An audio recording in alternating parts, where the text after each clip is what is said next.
ছেলেটার কি হলো? হাসছিস কেন না রানী? মা মারা ছেলেটাকে নিয়ে আর পারি না আমি। এই রে শুধু হাসেই যাচ্ছে। হাসছিস কেন রে? নাটক দেখছি বাবা। নাটক দেখছিস? হ্যাঁ।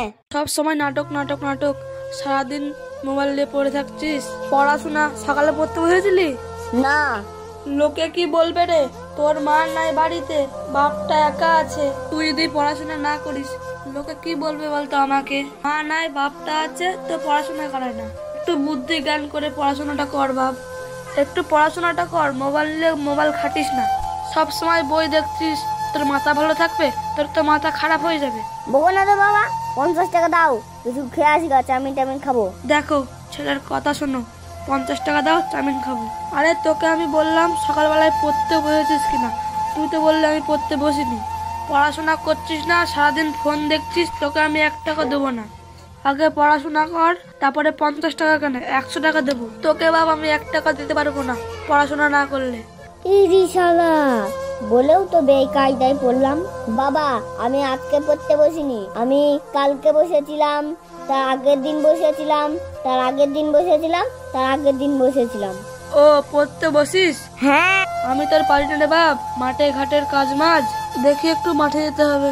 তোর দিকে লক্ষ্য রাখতে পারি না, তুই একটু বুদ্ধি জ্ঞান দিয়ে পড় বাপ। হ্যাঁ তোর বাড়িতে মা নাই, যদি প্রাইভেট লাগে তুই আমাকে বলিস, তোকে প্রাইভেট দেবো। ঠিক আছে বাবা। বাপ যেহেতু তুই পড়াশোনা করিস, তাহলে তোকে দুটো বানান ধরছি। হ্যাঁ বলো। চাউমিন খাবি বললি? হ্যাঁ। চাউমিন বানানটা বল দিনি বাপ।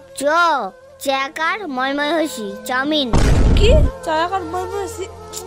আরে এত জ্বালা। আচ্ছা ঠিক আছে, তোর চাউমিন বানান ঠিক আছে।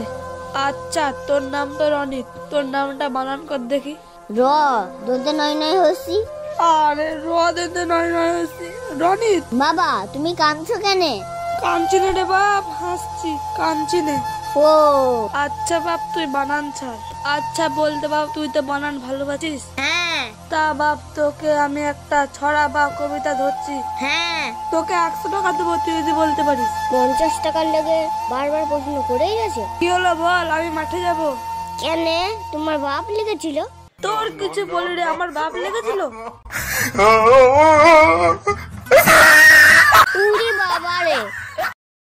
এই আমার বাপ লিখেছিল না, আমার বাপ লিখেছিল। তুই আর দাঁড়া, আজকে আমার বাপ লিখেছে, তোকে ধরতে পারলে আমি তোর ভূত ছুটিয়ে দিতাম।